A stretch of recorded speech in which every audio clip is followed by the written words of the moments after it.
If you've ever searched for a dotted notebook for your bullet journal, you know the internet will happily offer you one for the price of a coffee. So why on earth would anyone choose the pricier official bullet journal instead? This is the LEUCHTTURM 1917 Bullet Journal Edition 2, and yes, it's the one designed by the creator of the bullet journal method himself. Now, this one I have here is a tad battered as I've been using it for quite a while. I take it everywhere and toss it around.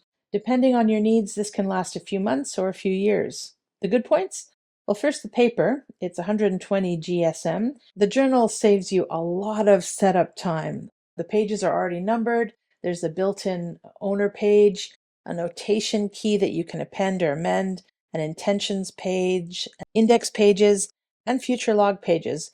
The dot grid is perfectly balanced, not too bold, not too faint, and perfect size, at least for me. I'm still relatively new to the Bujo method, and I've found that this journal has helped a lot.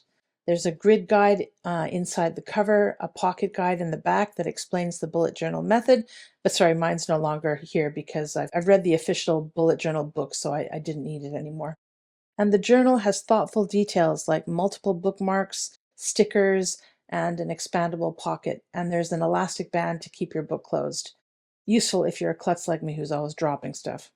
Yeah, I use all of these features. So in sum, you can get cheaper notebooks that give you dots. This one gives you a system set up in place that actually helps your brain get organized without telling you how to live your life. For me, worth it.